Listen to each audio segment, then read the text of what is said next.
বিনা পয়সায় সেবা দিতেছেন, সুরক্ষা দিতেছেন। নাহলে আমার কথা বিশ্বাস করেন, জমিন আমাদেরকে টিকতে দিত না। জমিন তো সূর্যের পিছে 66,000 মাইল গতিতে দৌড়াইতেছে। আপনি এখানে টিকতেন তো টিকতেন কি করে? যেই জিনিসটা 66,000 মাইল গতিতে দৌড়ায় ওইখানে টিকে কি করে? আমাকে যুক্তি দিয়ে বোঝান। যেই জমিনটা 1000 মাইল পার ঘন্টায় ঘুরতেছে, নাইলে আমাদের দিন রাত 24 ঘন্টা হয় কি করে? দুনিয়াটা 24,000 মাইল, আমাদের এই ফুটবলটা ঘন্টা 1000 মাইল অতিক্রম করে, 24 ঘন্টা একবার প্রদক্ষিণ হয়। যেটা 1000 মাইল গতিতে ঘুরে, ওটার উপর আপনি বিরাজমান থাকেন কি করে? বোঝা গেল এখানে একটা আধ্যাত্মিক শক্তি আছে, যে শক্তির নাম আল্লাহ। আবার এরকম শান্তিময় আল্লাহ নিজেই বলতেছেন, ওয়াজআলনাল আরদা কারারা। যত দামি প্লেনে আর যতই প্রযুক্তি সম্পূর্ণ প্লেনে আপনি উড়াল দেন, দিলের ভিতরে একটু হইলেও দুঃখ দুঃখ করবে না? মনে হয় বুঝাইতে পারি না। দিলের ভিতরে একটু হইলেও সংশয় থাকবে, ঠিক না? কিন্তু জমিনে পা রাখার পরে ওটা আর থাকে না, ওটা আর থাকে না। এই জন্য দেখবেন উন্নত দুনিয়ার যখন ফ্লাইটগুলো চলে না ওদের দেশের ভিতরে, তো ল্যান্ড করার সাথে সাথে সবাই হাততালি দিতে থাকে, মানেও বুঝাইতে থাকে শান্তির জায়গায় পা দিয়া দিলাম। এখন আর কোনো সংশয় নাই, এখন আর কোনো চিন্তা নাই। তো যেটা বুঝাইতেছিলাম, আল্লাহ আমাদেরকে টিকায় রাখছেন।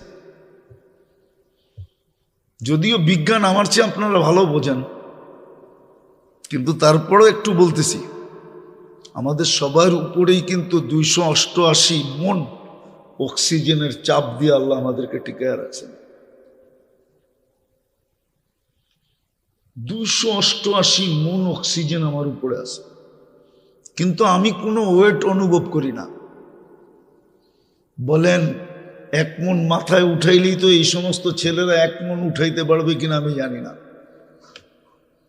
2 মন তো দূরের কথা, আমার মেয়েরা তো 2-4-10 কেজি উঠাইতে পারবে না। কিন্তু 288 মন আমার উপরে চাপ দিয়ে আছে, কিন্তু আমি কোনো অনুভব করি না। এটার নামই ছিল আল্লাহ। তো যেটা বুঝাইতেছিলাম, আমাদের গন্তব্য কিন্তু জান্নাত, এটা মাথার ভিতরে রাখতে হবে। এই জন্যই আমি মুসলমানের ঘরে, এই জন্যই আমি উম্মতে মুহাম্মাদি, এই জন্যই আমার প্রতি 24 ঘন্টা আল্লাহর বাজেট। আর আল্লাহ বাজেটের ব্যাপারে কাউকে বলেন না। কাসসামার রিস্ক ফালা ইয়ানসা মিন খালকি আহাদ। সৃষ্টির ভিতরে কাউকে বাজেটে বলেন নাই, আমাকেও বলেন নাই। 24 ঘন্টা ব্যয় করতেছেন, 24 ঘন্টা আমাদেরকে সুরক্ষা দিতেছেন। নাহলে একটু আগে বললাম না, জমিন আমাদেরকে সুরক্ষা দিতে রাজি ছিল না, প্রস্তুত না। যদি প্রস্তুত হতো তাহলে সে ডেলি কেন আল্লাহকে বলবে? আলা কুল্লা ইয়াউমিন ওয়াল আরদু তাস্তাযিনু রাব্বা। জমিন প্রতিদিন বলে, আল্লাহ অনুমতি দেন না। শুধু জমিন না, সমুদ্র প্রতিদিন বলে, আল্লাহ অনুমতি দেন না। ফেরেশতা প্রতিদিন বলে, আল্লাহ অনুমতি দেন না। তিনজনের একই সুর, আনতুহলিকা ইবনা আদম, মানুষকে ধ্বংস করে দেব। আল্লাহ জিজ্ঞাসা করে কেন?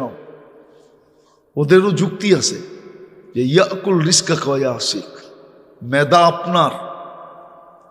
বলুক আমার ছেলেরা, মেধা কে দিছে? হ্যাঁ, এটার ভিতরে যে মেধা নামীয় একটা, কি বলে এটাকে, মোবাইলে বলে না মেমোরি, কে বলে দিছে? মেধা তো আল্লাহ দিল। সে মেধাবী হয়ে আল্লাহ বলে কি করে? বলো দুনিয়াতে এটা কি দোষণীয় না? দোষণীয় না, দোষণীয় না। যেই বাপ জন্ম দিল সে যদি বাপকে বাপ বলে স্বীকার না করে, তো এর চেয়ে বড় অপরাধ কি হইতে পারে? আমাকে যুক্তি দিয়ে বুঝাও তোমরা, আপনারাও আমাকে যুক্তি দিয়ে বুঝান।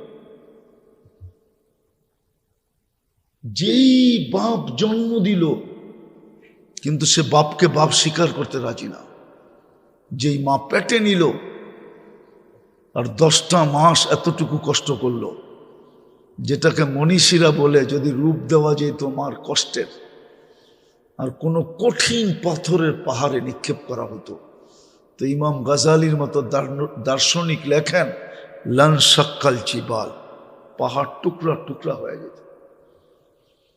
কোরআনও বলে ওয়াহনুন আলা ওয়াহনিন, মার কষ্টের স্তূপটা এত বড় হয় যে হিমালয় তার সামনে কোনো পাহাড়ই না। কিন্তু ওই সন্তান যদি মাকে মা বলে স্বীকার না করে, তো সমাজ কি বলে, দুনিয়া কি বলে, বিবেক কি বলে, বুদ্ধি কি বলে, আদালত কি বলে? যদি এটাকে সারা দুনিয়া বিরাট বড় অপরাধ বলে, তাহলে আমার আপনাদের কাছে প্রশ্ন, যে আল্লাহ এক ফোঁটা পানির থেকে অস্তিত্ব দিয়া আমাদেরকে একটা স্তর পর্যন্ত নিয়ে আসলেন। দুনিয়ায় তো আল্লাহ উদাহরণও দিছেন। আমেরিকা বড় টেকনোলজি সমৃদ্ধ, মানি আমি, শুনা না, করতে করতে করতে করতে না আমাদের প্রোগ্রাম হয়তো, আমরা প্রোগ্রাম শুরু করি নিউ ইয়র্ক থেকে, আমাদের প্রোগ্রাম শেষ হয়ে যায় সান ফ্রান্সিসকোতে। নিউ ইয়র্ক হলো আটলান্টিকের পাড়ে, সান ফ্রান্সিসকো হলো প্রশান্তের পাড়ে। আমরা দেখি তো ওই দেশও কিন্তু বেটে আছে, বেটে শর্ট ফিগার আছে। এত টেকনোলজি সমৃদ্ধ হয়েও তো 1 ইঞ্চি বাড়ায় দেখাইতে পারলো না। বোঝা গেল আল্লাহর কারিগরির ভিতরে কোনো টেকনোলজি চলে না। মানুষের টেকনোলজি ওই পর্যন্ত যায় নাই যেখানে আল্লাহর টেকনোলজি কাজ করে। আল্লাহর টেকনোলজিকে ওভারটেক করবে, মানুষের কাছে এই টেকনোলজি আসে না। আল্লাহ এই টেকনোলজি মানুষকে দেন নাই। বাংলায় একটা গ্রাম্য প্রবাদ বাক্য আছে, ওস্তাদের মাঠ শেষ রাখবে। আল্লাহর টেকনোলজি কে ওভারটেক করবে মানুষের টেকনোলজি, এটা পসিবল না। বিদায় আমি কথা শেষ জায়গায় চলে আসছি, বুঝলে এতটুকুই বোঝা যাবে যে আল্লাহ এক ফোঁটা পানির থেকে সাজাইতে সাজাইতে আমাকে একটা স্তরে নিয়ে আসলেন। যুবককে এরকম একটা ফুলে রূপান্তরিত করলেন যে সারা দুনিয়া ওর দিকে তাকায় থাকে।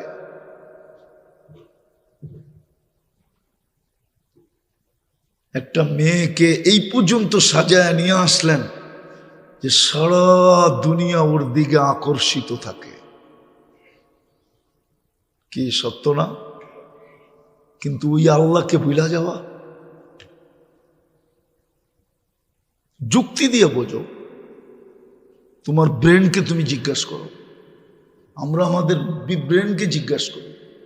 এই জন্যই তো আল্লাহ বলছিলেন, আল্লাহ রসুল বলছিলেন ইস্তাফতি নাফসা, তুই তোকে জিজ্ঞাসা কর, অন্যকে জিজ্ঞাসা করতে হবে না, তুমি তোমাকে জিজ্ঞাসা করো। এই জন্যই এক জায়গায় আল্লাহ বড় আক্ষেপে বলেন মান আরাদা আন্নি নাদাইতুহু মিন কারিব।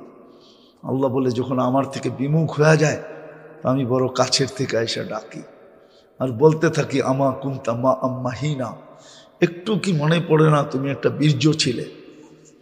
ফামান জাআলাকা দামা, তোমাকে রক্তে রূপান্তরিত কে করলো? ওমান জাআলাকা মুদগা, রক্তপিণ্ড থেকে রূপান্তরিত করলো। ওমান জাআলাকা ইযামা, তোমার কঙ্কালটা কে তৈরি করলো? ওমান কাসা আলাইহি লাহমা, গোশত আর চামড়ার আবরণ নিখুঁতভাবে কে চড়াইল। আমা কুনতা সাগীরা ফামান কাব্বারাক, তুমি কি ছোট ছিলে না? তোমাকে বড় কে করলো? আমা কুনতা দাঈফা, তুমি কি মার পেটের থেকে দুর্বল আসো নাই? ফামান কওয়াকা, তোমাকে সুঠামত্ব কে দিল? আমা কুনতা জাহিলা, তুমি কি অজ্ঞ ছিলে না? ফামান আল্লামাক, তোমার ভিতরে মেধার মেমোরি কে দিল? আমা কুনতা মিসকিনা, তুমি কি মার পেটের থেকে অসহায় আসো নাই? তো আল্লাহ চিত্র তুলা ধরছে, ফালা লাকা সিন্নুন তাক্তা, দাঁত তো তোমার ছিল না, কোত্থেকে কাটবে। ওয়ালা লাকা লিসানুন তান্তিক, জিহ্বা ছিল কিন্তু বাকশক্তির কার্যকারিতা তো ছিল না। ওয়ালা লাকা উযুনুন তাসমা, কান তো ছিল কিন্তু শ্রবণ শক্তির কার্যকারিতা তো ছিল না। ওয়ালা লাকা আইনুন তানদুর, চক্ষু তো ছিল কিন্তু দৃষ্টিশক্তির কার্যকারিতা তো ছিল না। ওয়ালা লাকা কলবুন তাতাফাক্কার, ছোট একটা দিল তো ছিল, চিন্তা কি জিনিস তুমি জানতে না।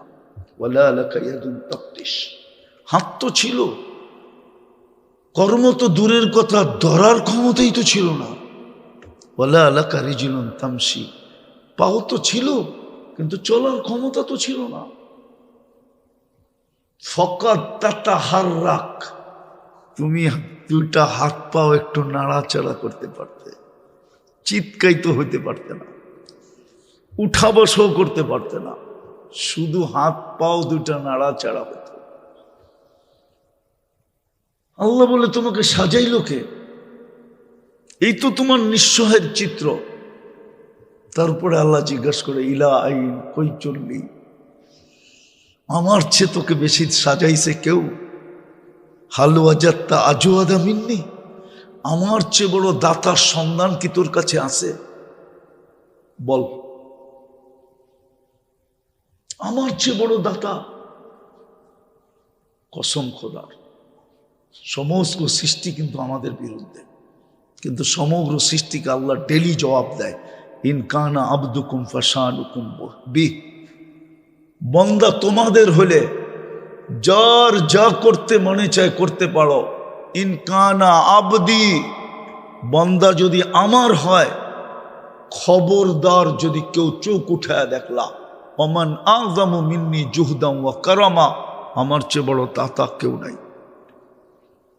আমার চেয়ে বড় ধৈর্যশীল কেউ নাই, আমার চেয়ে বড় সহ্যশীল কেউ নাই।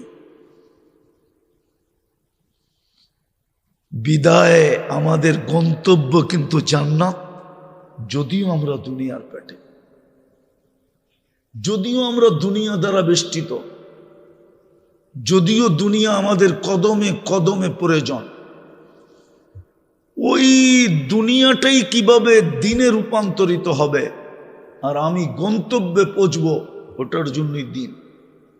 দিন দুনিয়ার কোনো পৃথকতা নাই।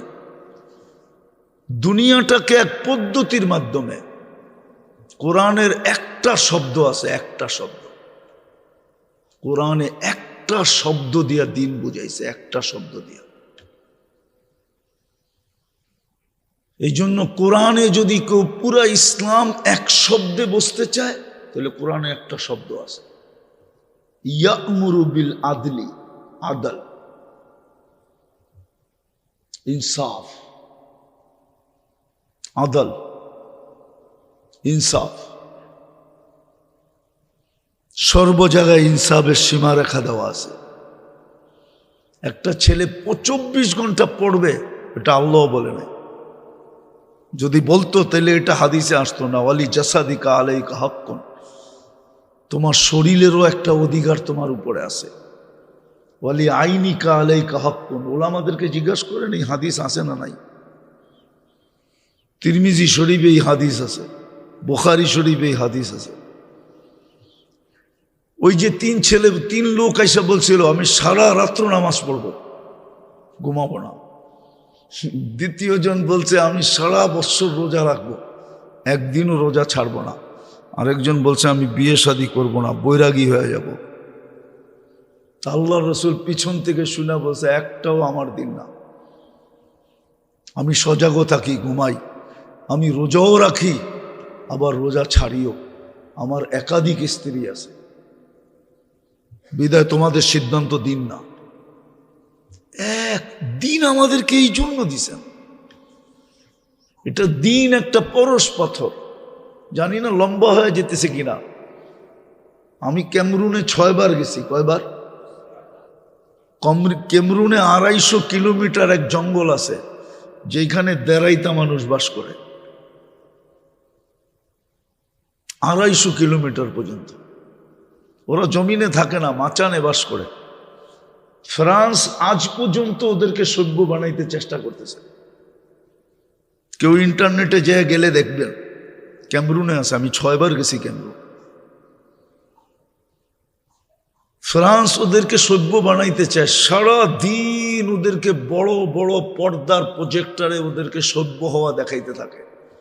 ওদের কাছে ছোট ছোট দাও আছে ধারালো, বিকালবেলা ওরা এগুলা সব কাইটা সাইটা তার তুর কাইটা চলে যায়। আজ পর্যন্ত বানাইতে পারে নাই। আমি লাস্ট বার যখন ইস্তেমায় গেছি ক্যামরুনের, তো 250-300 আসছে, এই দেড়াইতা মানুষ, সব জুব্বা পড়া, পাগড়ি পড়া, সবার দাড়ি, ওরছে বড় মেসওয়াক জ্যাবের ভিতরে রাখা। একটা 1 বিঘা লম্বা মেসওয়াক যদি ও রাখে তাহলে তো ওরছে বড়ই বলা চলায়, ঠিক না? আমাকে ফ্রান্সেসের এক সাংবাদিক জিজ্ঞাসা করতেছিল যে আমরা তো জীবনভর চেষ্টা করে ওদেরকে সভ্য বানাইতে পারলাম না, তোমরা সভ্য বানাইলা কি করে? আমি বললাম তোমাদের কাছে পরশ পাথর নাই। ও জিজ্ঞেস করলো পরশ পাথর আবার কি? তা আমি বললাম একটা পাথর আছে যেটা লোহায় লাগলে সোনা হয়। দুনিয়াতে তো এরকম কোনো পাথরের অস্তিত্ব নাই, যদি হয়তো দুনিয়ার কোনো না কোনো মিউজিয়ামে পাওয়া যেত, কেননা দুর্লভ জিনিস তো মিউজিয়ামেই থাকে, ঠিক না? কিন্তু এরকম পাথর তো নাই। আমি বললাম যে আছে। বললে সেটা আবার কি? তা আমি বললাম ওই পাথর হইল লা ইলাহা ইল্লাল্লাহ মুহাম্মাদুর রাসূলুল্লাহ। এই কলেমার পাথর দিয়ে আমরা ওদেরকে সভ্য বানাইছি। আমাদের জামাতগুলা চলছে, ওরা মুসলমান হয়েছে আলহামদুলিল্লাহ, এখন কয়েক হাজার হয়ে গেছে। আমি শেষবার যখন গেছি তখন 250-300 ছিল, এখন কয়েক হাজারে রূপান্তরিত হয়ে গেছে। যারা ওই জঙ্গলের ভিতরে মসজিদ বানাইছে, যারা ওইখানে জুব্বা পড়ে, পাগড়ি পড়ে, দাড়ি রাখছে, যাদের চালচলন সব চেঞ্জ হয়ে গেছে, দিন দিন সংখ্যা বাড়তেছে। তো দিন দুনিয়া এটা পৃথক কোনো জিনিস না, ভালো মতে বুঝি। দিন কোনোদিন দুনিয়া নিষেধ করে না। হ্যাঁ, হইতে পারে দুনিয়া দিন নিষেধ করে, কিন্তু দিন কোনোদিন দুনিয়া নিষেধ করে না। যদি নিষেধ করত তাহলে আল্লাহর রসুল করে দিয়া যেতেন। হ্যাঁ, দুনিয়া দিন নিষেধ করে, এটা আমরা সচক্ষে দেখতেছি, কিন্তু দিন কোনোদিন দুনিয়া নিষেধ করে না।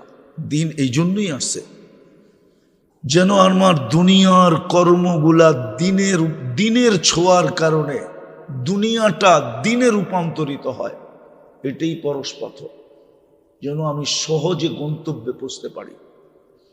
আবার আরেকটা কথাও আছে, একটু ভালো মতে বুঝি। বলেন সমস্ত প্রাণীর জন্য যদি এই দুনিয়াতে পরিবেশ নির্ধারিত থাকতে পারে, পরিবেশ নির্ধারিত নাই, উদাহরণ দিলে বুঝবেন।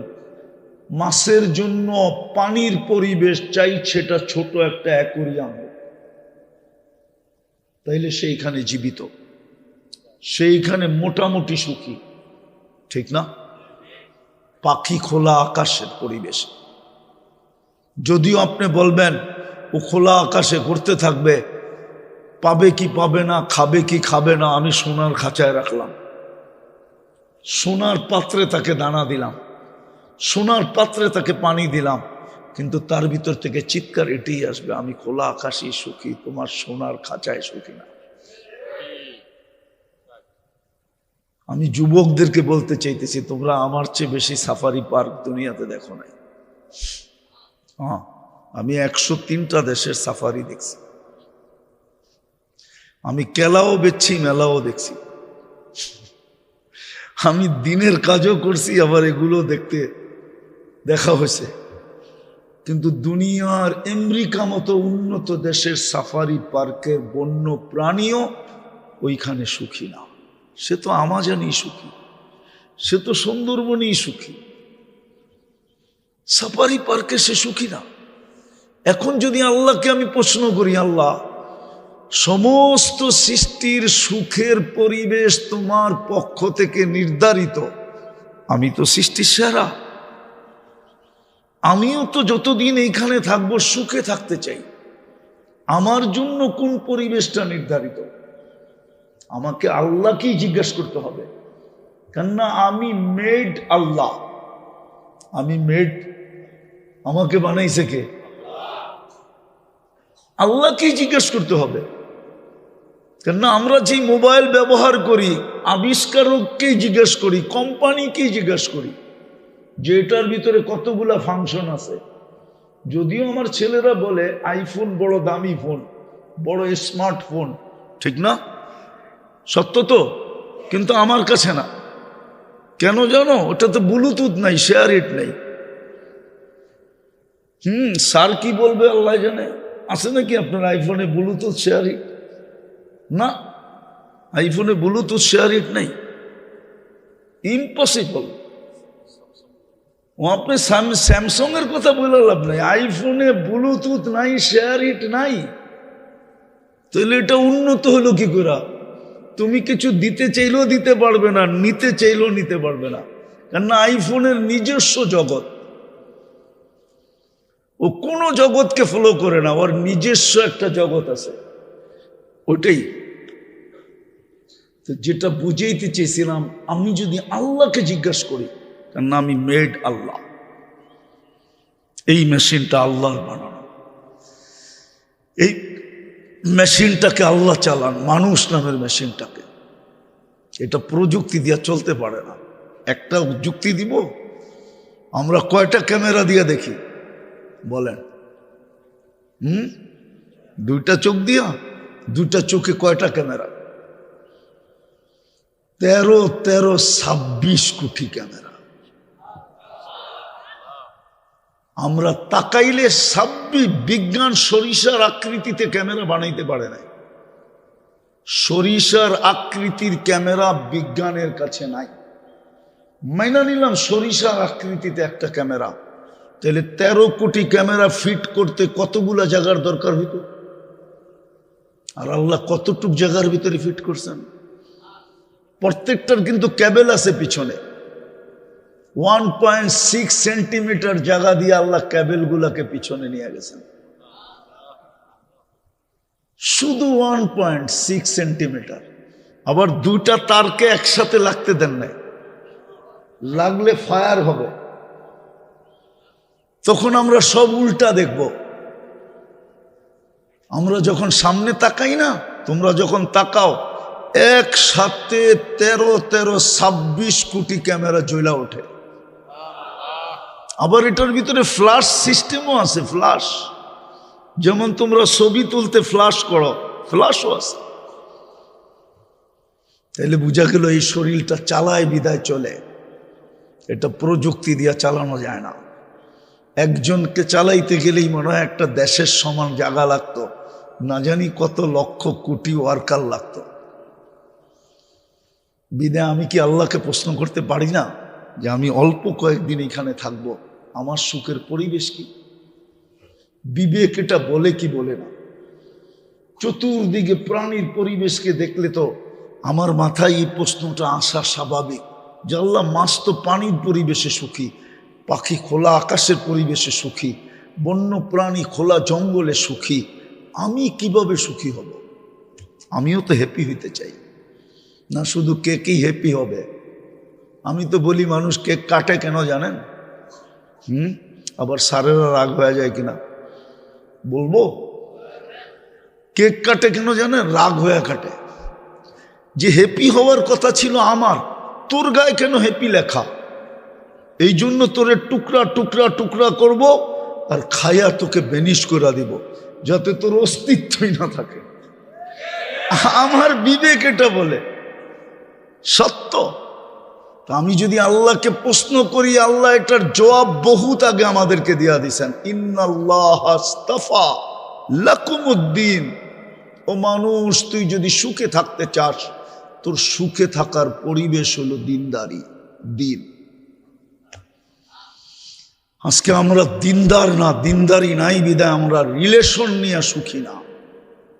আমাদের রিলেশনগুলা সব দুর্বল, আমাদের সম্পর্কগুলা অনেক দুর্বল, অনেক দুর্বল। দিনদারি নাই দেখা। আমি কলেজের পেটে বসা বলতেছি, কলেজের পেটের ভিতরে বসা বলতেছি, ছাত্ররা কোনোদিন ওস্তাদের বিরুদ্ধে যেতে পারে না, কোনোদিন না। ইতিহাসের পাতায় নাই, এটা ইম্পসিবল ছিল। যতদিন দিনদারি ছিল ততদিন ঠিকই ছিল, যেদিন থেকে দিনদারি নাই ওই দিন থেকে এই রিলেশনশিপটা দুর্বল হয়ে গেছে। যদি এটা দুনিয়ার ভিতরে সবচেয়ে বড় একটা হায় হায়, বাংলা একটা গ্রাম্য প্রবাদ বাক্য আছে যে মা বাবা বুধ বানায়, ওস্তাদ শিক্ষা দিয়া পুত বানায় পুত। মা বাবা শুধু জন্ম দেয়, ওস্তাদরা শিক্ষা দীক্ষা দিয়া তার মেমোরিকে এমন ফুটায় যে কেউ বিসিএস ক্যাডার হয়, কেউ রাষ্ট্রের বিরাট বিরাট পদে আসীন হয়। কিন্তু এটার পিছনে সবচেয়ে বেশি শ্রম কাল লাগছে? টিচার, শিক্ষকদের সবচেয়ে বেশি লাগছে। হ্যাঁ, ওই শিক্ষকের হাতেই যখন ছাত্র হাতকড়ি পড়ায়, তো বলেন এই দুঃখ রাখবো তো রাখবো কোথায়? কেন এরকম? ওই যে আল্লাহকে প্রশ্ন করলাম আমি সুখে থাকতে চাই, আল্লাহ বলে তোর সুখের পরিবেশ হলো দিনদারি। আজকে দিন ছাড়ার কারণে হয়, একদিন ছিল আর লম্বা করা যাইতেছে না, আসরের সময় হয়ে গেছে। একদিন ছিল ইতিহাসের পাতায় অনেক পিছিয়ে চলে যেতে হবে। মুসলিম সমাজে গায়েরে মুসলিম থাকার জন্য 60 থেকে 70% পর্যন্ত দিয়া থাকতে রাজি হতো, যে তোমাদেরকে আমাদের কামাই 60% না 70% দিব, তারপরও তোমাদের সাথে থাকবো। বলবে 30% দিয়ে তুমি কিভাবে চলবে? বলে 30% এতটুকু বরকত হবে। ওরা বিশ্বাস করতো এতটুকু বরকত হবে যে আমার 30% দিয়া রাজার হালে চলার পরেও আমার কাছে এক গাদা থাইকা যাবে। ইতিহাসের পাতায় লেখা আছে এটা। যারা ইতিহাসকে বিকৃত করছে ওরা এগুলা সব মুছা দিছে। হ্যাঁ, আমি স্যারদেরকে জিজ্ঞাসা করবো ছোটবেলা যে ইতিহাস পড়ছেন ওগুলো আছে এখনো বলতে? ছোটবেলা যে কবিতাগুলা পড়ছেন ওইগুলো আছে? এখন তো কবিতার কোনো ছন্দের মিলই নেই, ঠিক না? মিল আছে? হ্যাঁ, লেখা খালি কবিতা বললেই কবিতা হয়ে গেছে, কিন্তু আগে কবিতার ছন্দের মিল ছিল। কবিতা লিখলেই কবিতা হতো না, দুনিয়া দেখতো ছন্দের মিল আছে কিনা, আসলে কবিতার মাপকাঠি আছে কিনা। এটা আমাদের হুজুররা বুঝবে, উনি হুজুর কিনা জানি না। হ্যাঁ, এটাকে মাওয়াজিন বলে, আশারের ওজন ঠিক আছে কিনা। আজকাল কবিতার কোনো, ছোটবেলা যেগুলো পড়ছি জসিমউদ্দিনের ওগুলো একটাও নাই, আছে নাকি? হ্যাঁ, নাই। সুফিয়া কামালের পড়ছি, নাই। বহুত দিন পরে মনে পড়ে আজি পল্লী মায়ের কোল, নাই। পিপিলিকা নাই, ঠিক না? গুগু নাই, কবর নাই। তো যেটা বুঝাইতে চাইছিলাম, আমি যদি এইখানে সুখে থাকতে চাই তাহলে আল্লাহর পক্ষ থেকে পরিবেশ হিসাবে আমার জন্য নির্ধারিত হলো দিন। আর আমি যদি দুনিয়াকে দিনে রূপান্তরিত করতে চাই তাইলেও আমাকে চাবিকাঠি হিসাবে ব্যবহার করতে হবে দিন। আর আমি যদি গন্তব্যে পৌঁছতে চাই তাইলেও আমার লাগবে দিন।